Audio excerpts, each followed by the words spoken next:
Blog Talk Radio.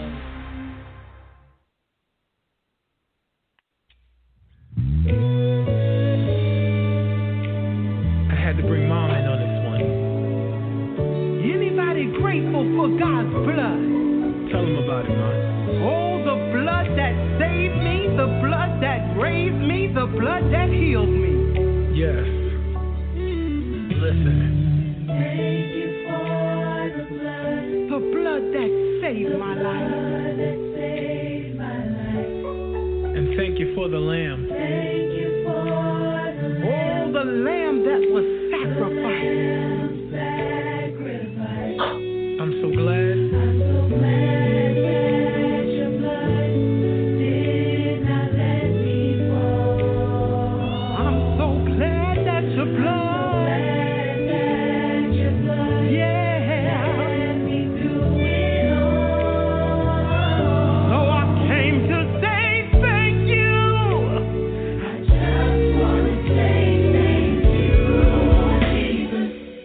Blood. Yes, God. Oh, that crimson stain. Thank you, Lord. Come on, let's go to church.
Hello, everyone.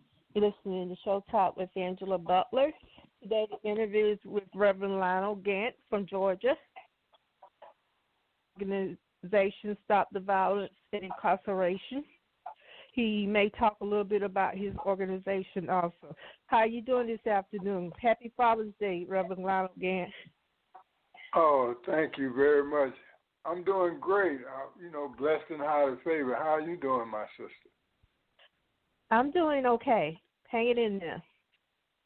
Amen. And I'm glad to be doing a live interview with you. Yes, I appreciate it very much. Yes, it's been a little while. Amen. Yes, sir, it has. So, glory to God. Everybody's talking about all the killings, the marching. How do you feel about the marching, the protest, Black Lives Matter? Well, I think the time has come. Enough is enough. I mean, how much more can the nation endure? How much more can America turn a blind eye to the treatment of its black citizens? I mean, if we're going to represent freedom around the world and human rights around the world, and if we're going to fight against injustices around the world, we have to start at home first. And it's clear to see to the rest of the world that in America, we are the ones that are being abused. This ain't happening to the Hispanic population. This is not happening to the Oriental population that's here in the United States. It's not happening to the white population here in the United States. It's happening to us. But now they have joined forces with us because they are suffering too.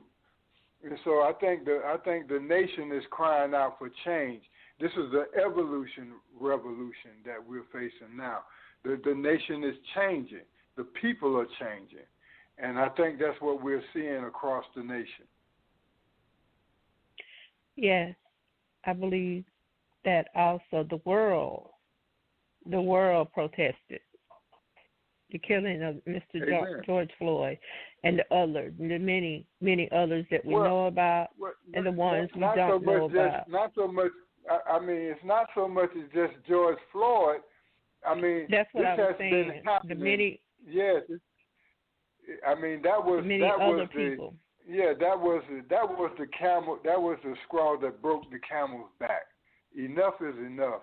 And then right after that, we have another police shooting right here in Atlanta. You know, when is it going to stop? I mean, and this is happening every day. This is not just these are not just isolated incidents.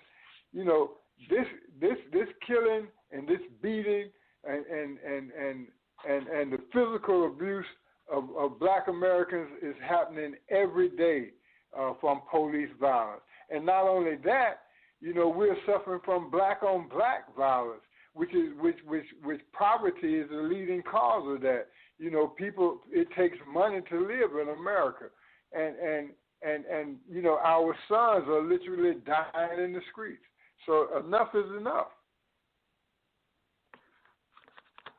You believe poverty is responsible and discrimination is responsible for all the killings? I agree. But yes. Explain. Yes, yes. I mean, if you take a group of people and you put them in an environment and they have no money, they have no means of surviving. A lot of them are surviving off food stamps and whatever welfare benefits they can get, which you know the government has cut those benefits, you know, down to where you're barely surviving off of the food stamps and the money and maybe the Section 8 that they're giving you, and it creates a situation where people have to survive and they have to do whatever they can do to survive, and that leads to crime. That leads to prostitution. That leads to, you know, various things that could happen, to violence, you know, and this is what we're seeing in the Black community. If you take any people and put them in a situation like that, their survival instinct is going to kick in, and they're going to do whatever it takes for them to survive. The Italian immigrants that came newly to America, you know, they had to survive. They weren't allowed to work. They weren't allowed to get jobs. So that's how the mafia was formed. That's how the mafia came into being in New York and in the cities across America. You know, so if you put any, you know, population of people in that situation, you know, it's going to create violence. And what we see happening in Chicago, where poverty is existing, and they're dropping off guns, cases of guns with the ammunition inside of these Chicago neighborhoods. Okay, who does that? You know, who would do something like that? Drop off carts of weapons, automatic weapons, with the ammo in these boxes, and just drop them off in Chicago communities for them to kill each other. I mean, what are they going to do with those guns? They're going to take those guns. They're going to rob something. They're going to kill somebody. They're going to do whatever, you know, they're going to rob drug dealers. They're going to do all these things, whatever it takes to make money. And that's why we see the high death tolls in Chicago. And who's the companies, who's the corporations that's behind these weapons that are being dropped off in these cities, you know, to cause this kind of death? Who's behind the violence and the poverty and the weapons that are being highly distributed in the cities of New York, in Atlanta, in Chicago, in L.A., and all of our major cities across the country? And so the death toll is steady rising. This ain't just started happening with George Floyd. This been happening. And what was George Floyd doing out there? He didn't have a job. He was out there trying to do what he could do to make money, which led to his arrest, which led to his death. I understand what you're saying. Mr. George Floyd died a horrible death, but I did interviews about Miss Charlene Lyles and Tiana Jefferson. They were murdered too. One in Texas and the other, I believe, in Pennsylvania. One was pregnant. Charlene Lyles was pregnant, and they killed her and her unborn baby, the police did. My Lord. So they have no care alive. I interviewed her sister, Monica Williams. And this is happening all over the country every day. Every day. This is happening every day in America. And it's high time that it comes to an end. You know, I started this SCLC Stop the Violence and Incarceration campaign back in 2007, and I was crying out at that time because of all the murders and death that was taking place. And now it's taken this long for this to sink into the nation. And now the nation, because of the work we did back then, because of the online campaigns that we launched, because of the many events and marches and programs that we've done, now the world sees what we were talking about.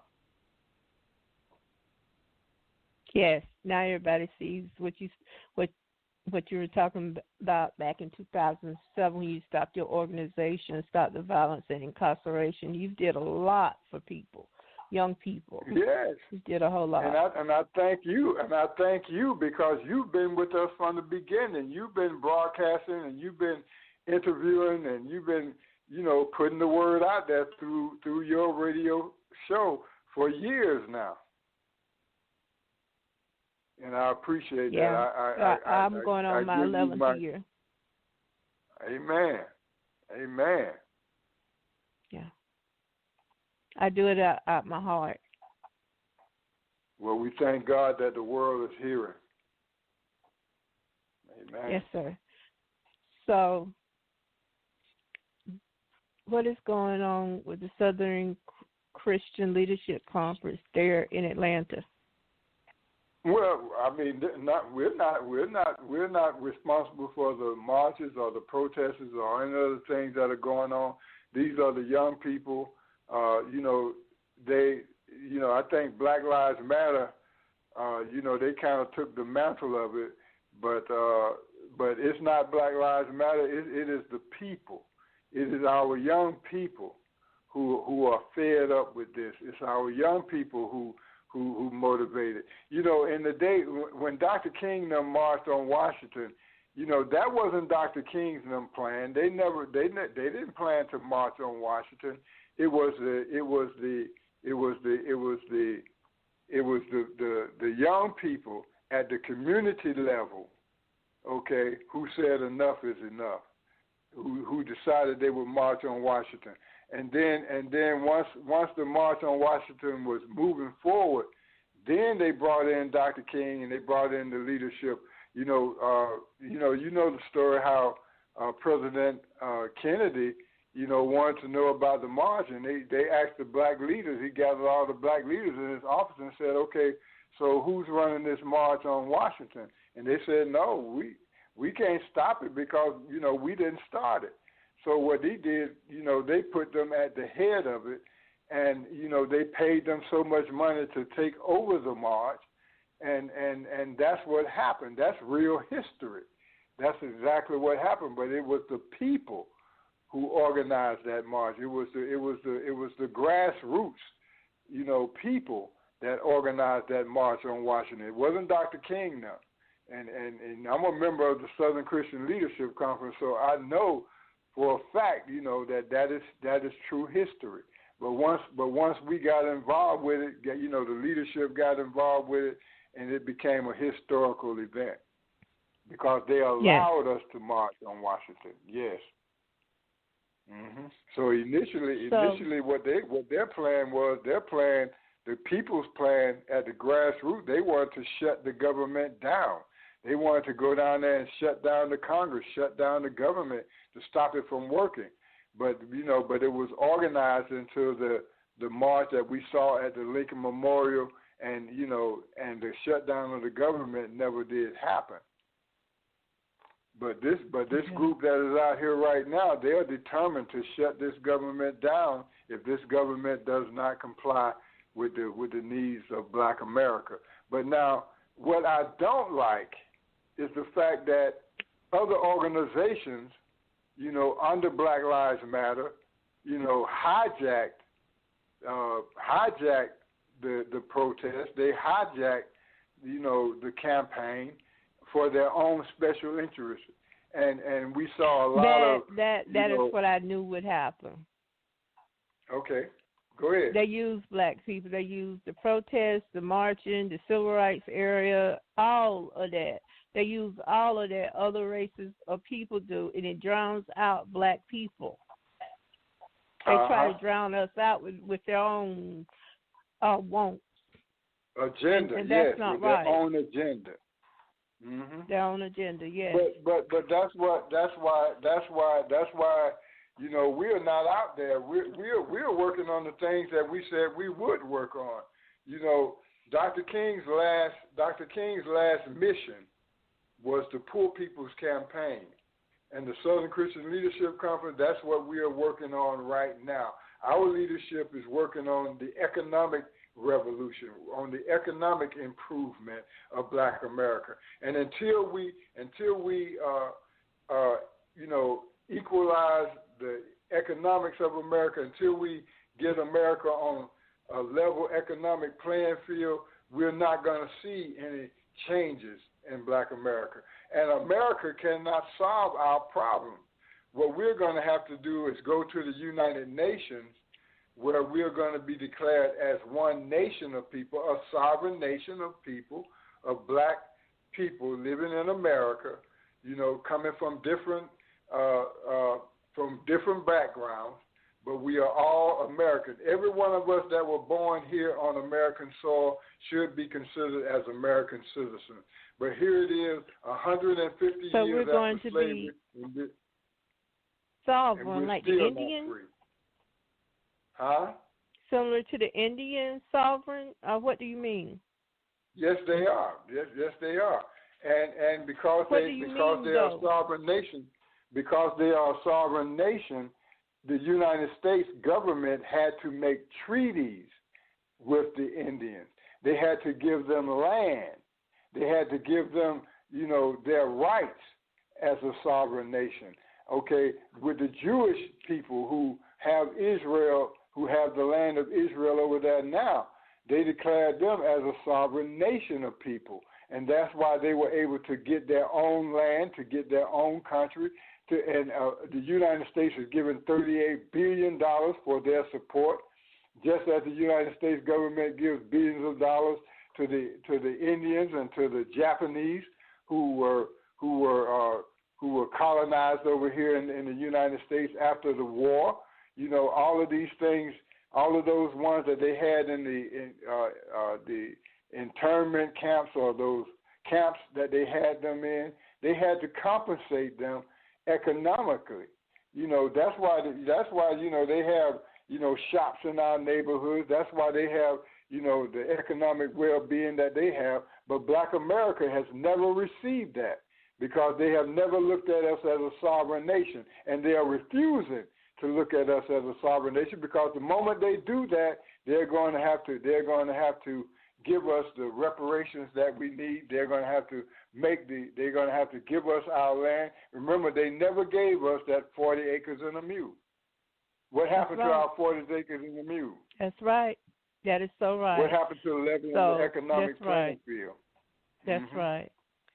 So the Southern Christian Leadership Conference, and you, which you are a big part of, are going to go to the United Nations and have I am because I'm representing the SCLC Stop the Violence and Incarceration campaign, and I've been working with the various different organizations that are connected with the United Nations. And yes, we're going to ask to be a sovereign nation.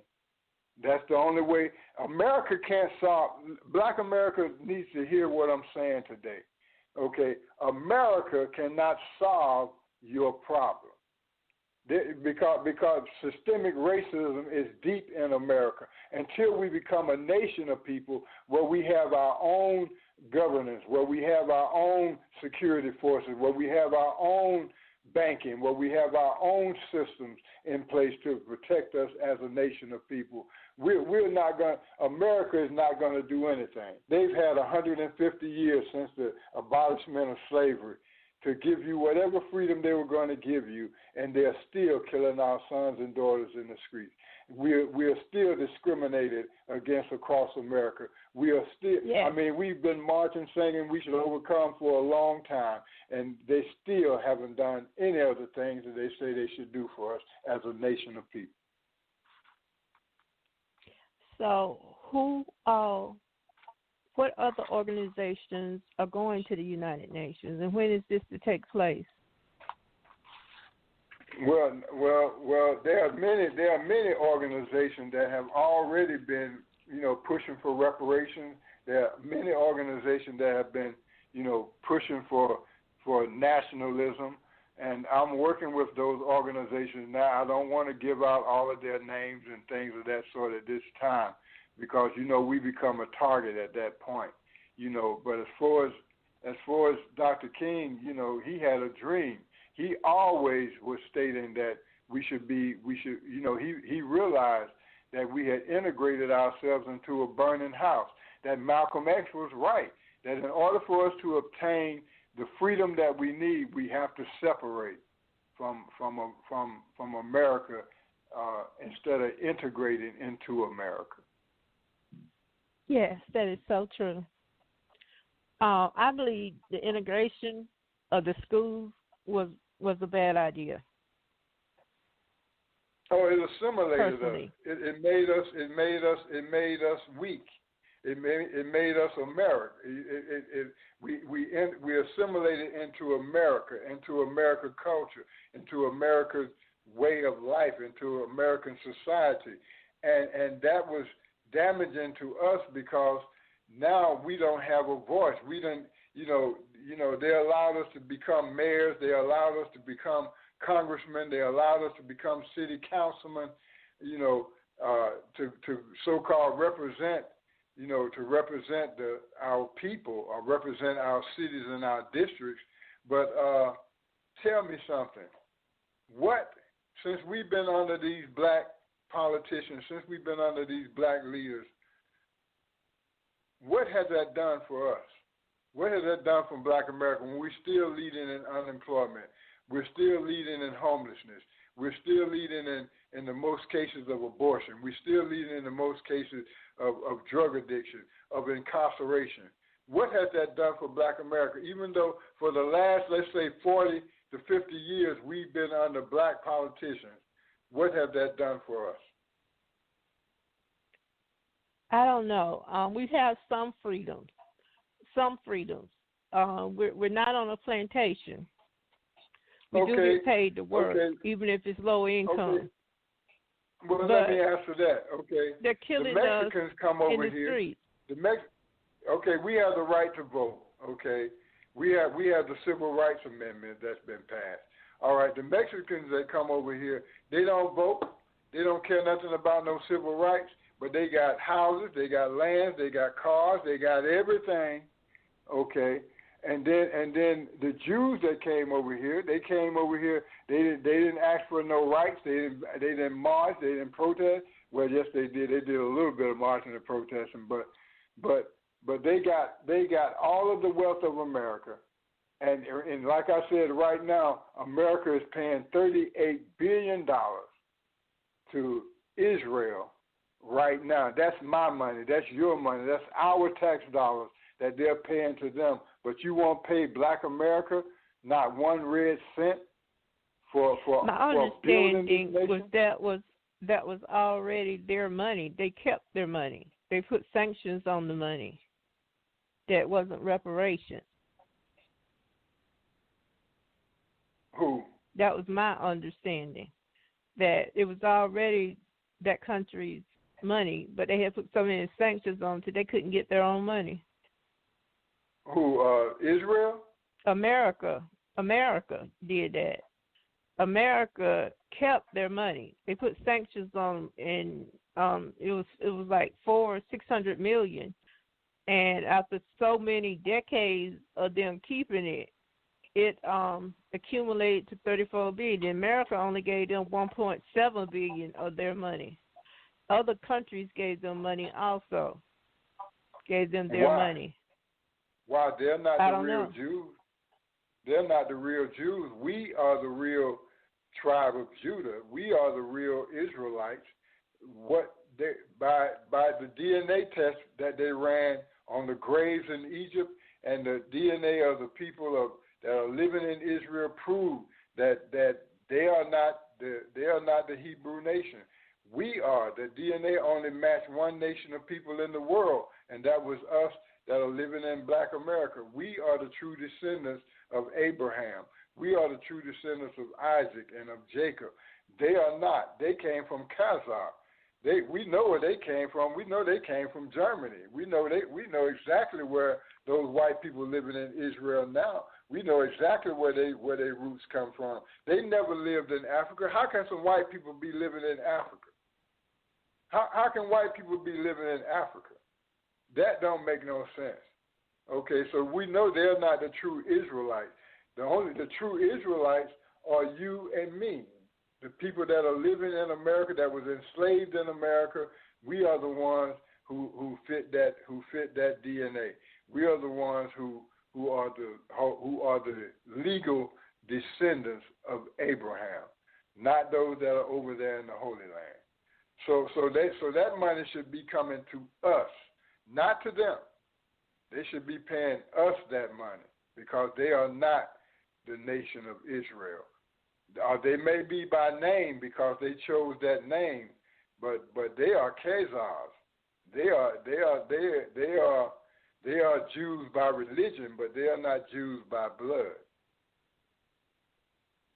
And I'm going on your radio show saying that live, so I have to stand by every word that I said.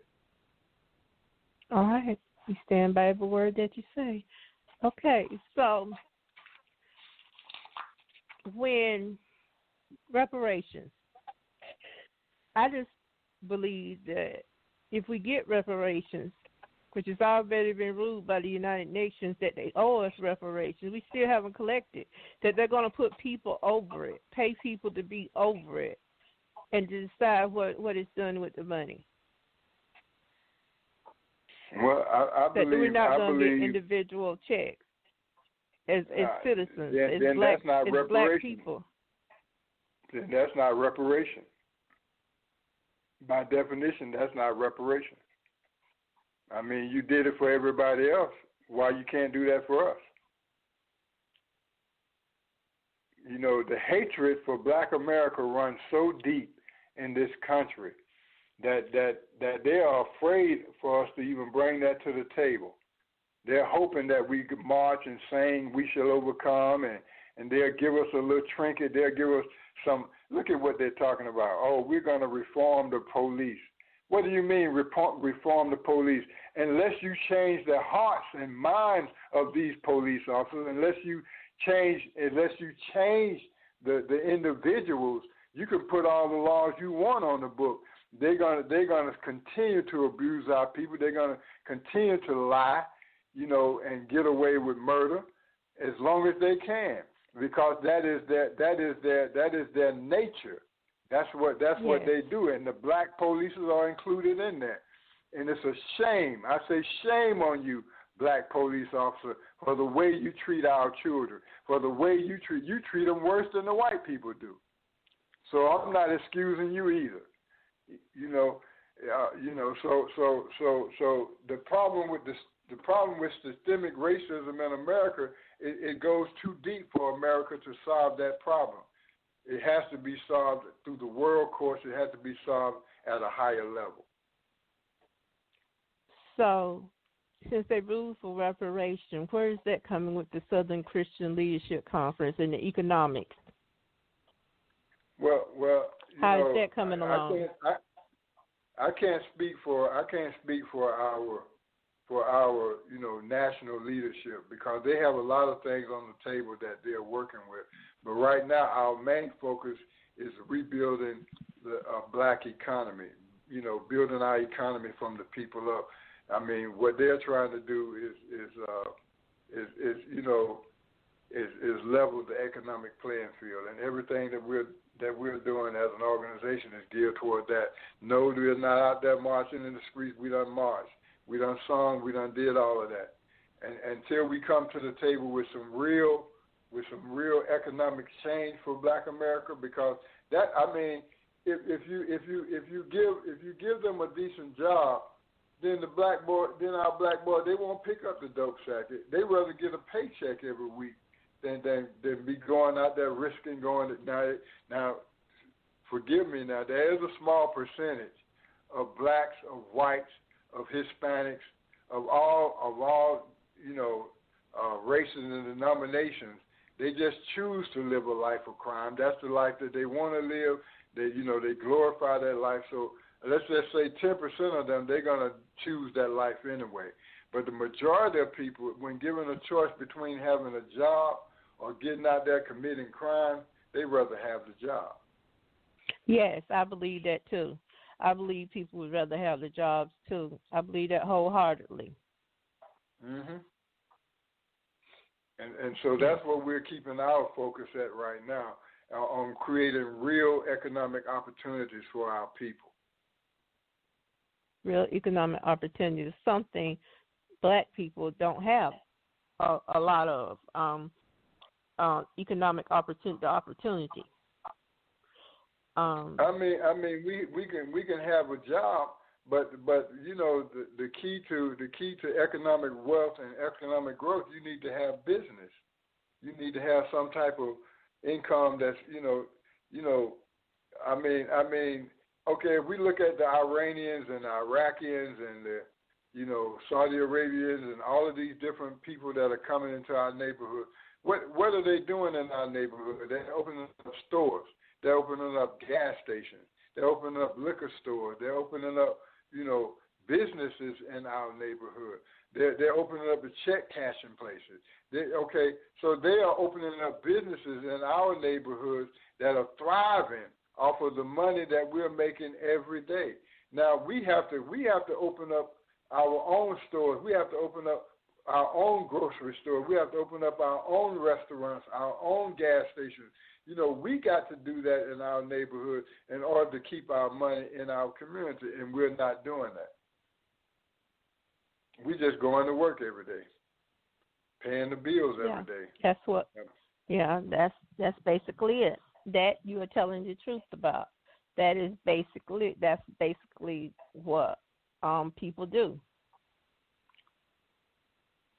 Because it's hard to have a business of your own if no one comes. No, but we are owed that. I mean, they did that for the other races. They did that for the Jewish population. They gave them business loans. They gave them the money.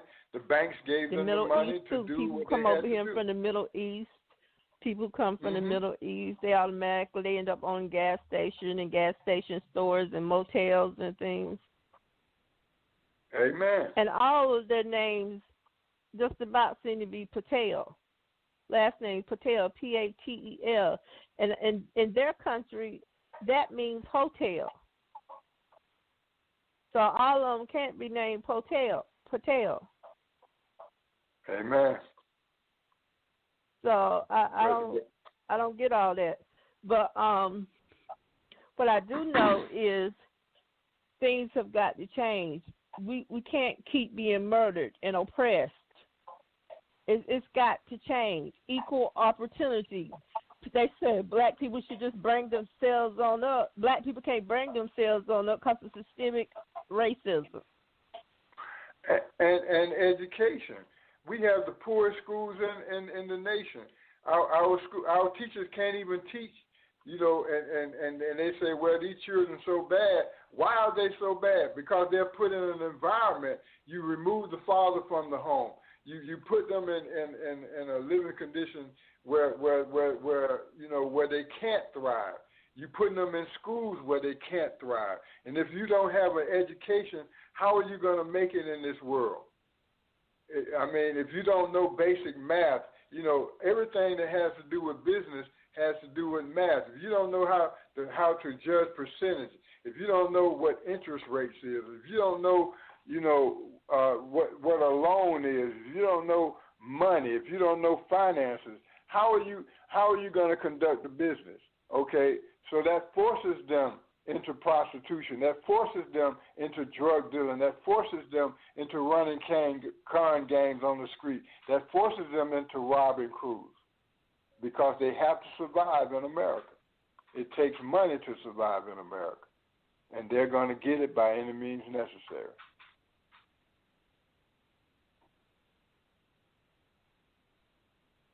Okay, so I don't know why it's so hard to pay reparations to black people. You know, just because black people can sue for discrimination, that's not a reason to pay reparations. And I think that's what they're going by, that black people can sue for discrimination. Well, America doesn't want to admit to the shame of the slavery that they put us through for over America should be 240 treated as the racist murdering country they are. That's right. And to me, by the world, you know, that's what God is doing right now. God is going to show them for the nation that they are. And you know, I love. Let me say this for the record. I love everybody. I love all people. I love black people. I love white people. I love, you know, Hispanic, you know, Oriental, whatever, you know, Iranian, Iraqian. It doesn't matter. I love everybody, and I have friends from every one of those genres that I just named. Okay, but the bottom line to this thing is this. Okay.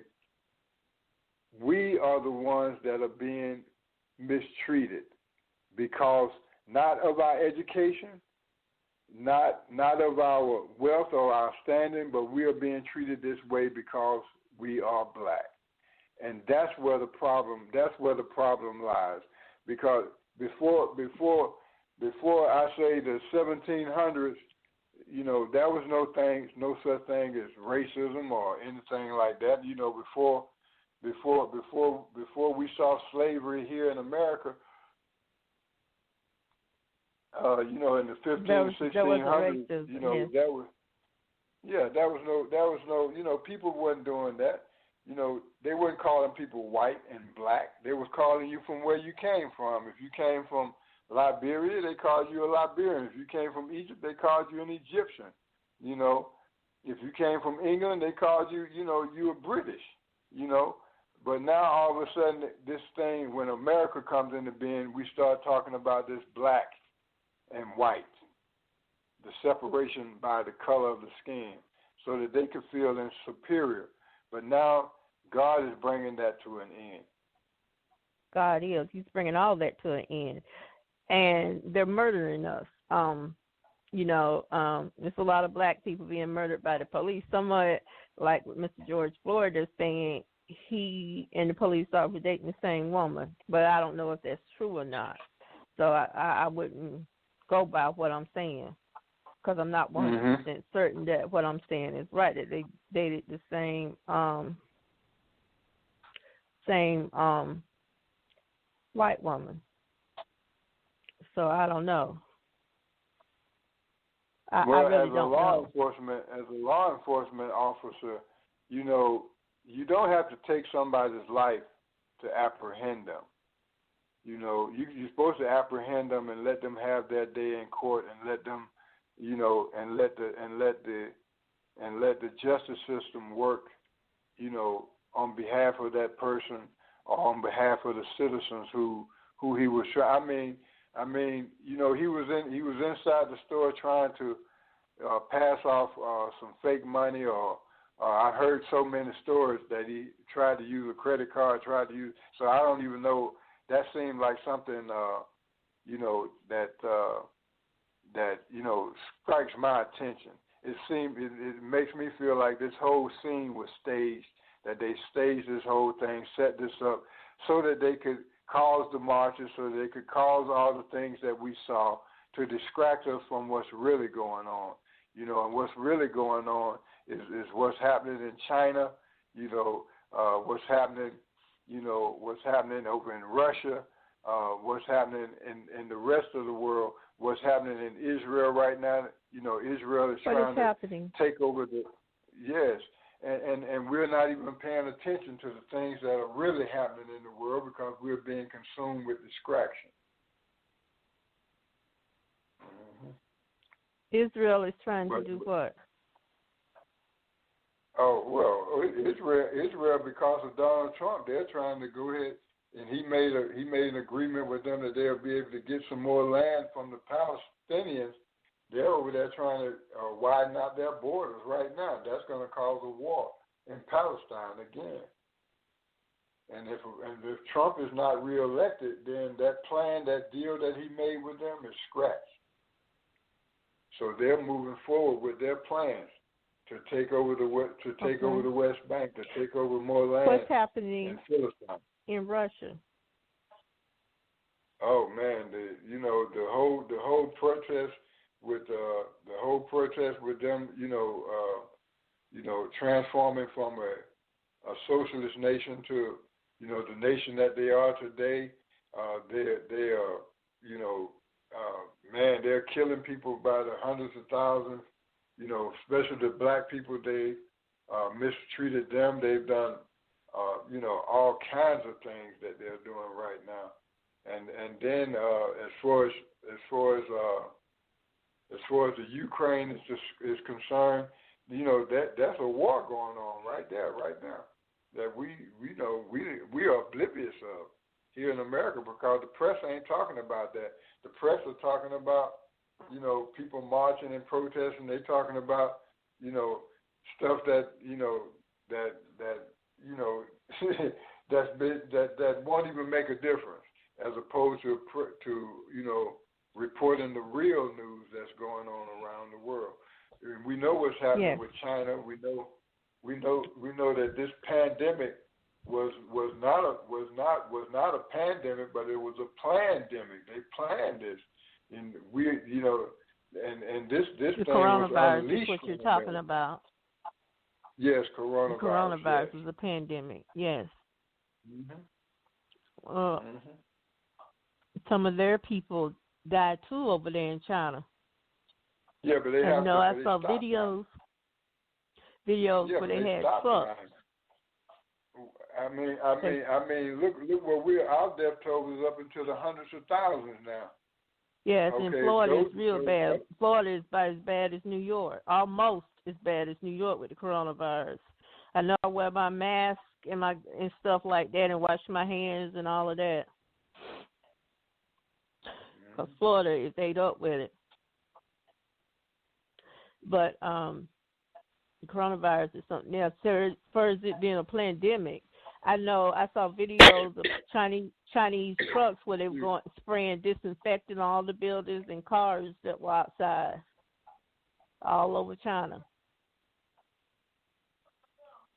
Well, why haven't we taken steps to stop the? Well, that's Mr. Spread? Trump. He won't make. He won't. He don't really believe the coronavirus is bad, I guess. That's Mr. Trump's doing. Well, what about us as citizens? We don't have to wait on the government to take action. What about our mayors? What about our governors? What are they doing? To fight this pandemic.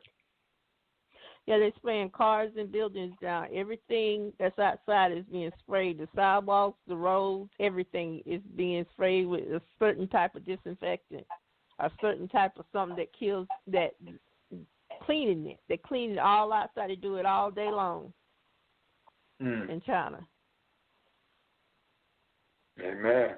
Especially, we especially should be doing that to our train stations and our buses and our, and all of our common areas. We can fight this epidemic, but they're Yes, not. They the want show us is about to die. to end. We got about 5 seconds, so I thank you for coming on Show Talk with Angela Butler. Thank you. Thank you.